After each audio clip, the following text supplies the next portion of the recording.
नमस्कार दोस्तों। हमारी आज की कहानी है विक्रम बेताल कहानी, सबसे बड़ा काम किसका। चंद्रशेखर नगर में रतन दत्त नाम का एक सेठ रहता था। उसके एक लड़की थी, उसका नाम था उन्मादिनी। जब वह बड़ी हुई तो रतन दत्त ने राजा के पास जाकर कहा कि आप चाहे तो उससे ब्याह कर लीजिए। राजा ने 3 दासियों को लड़की को देख आने को कहा।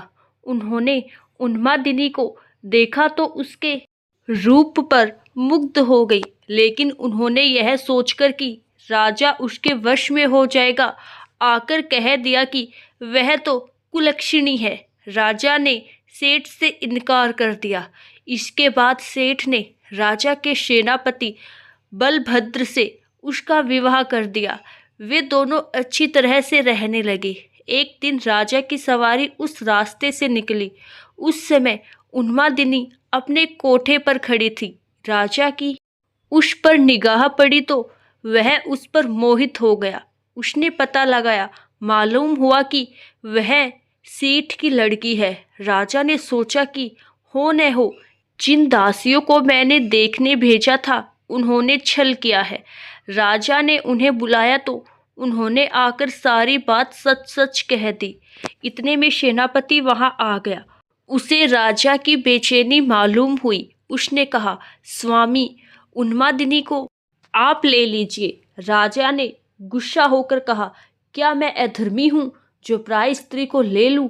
राजा को इतनी व्याकुलता हुई कि वह कुछ दिन में मर गया। सेनापति ने अपने गुरु को सब हाल सुनाकर पूछा कि अब मैं क्या करूं। गुरु ने कहा, सेवक का धर्म है कि स्वामी के लिए जान दे दे।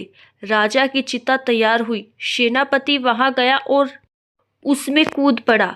जब उन्मादिनी को यह बात मालूम हुई तो वह पति के साथ जल जाना धर्म समझकर चिता के पास पहुंची और उसमें जलकर भस्म हो गई।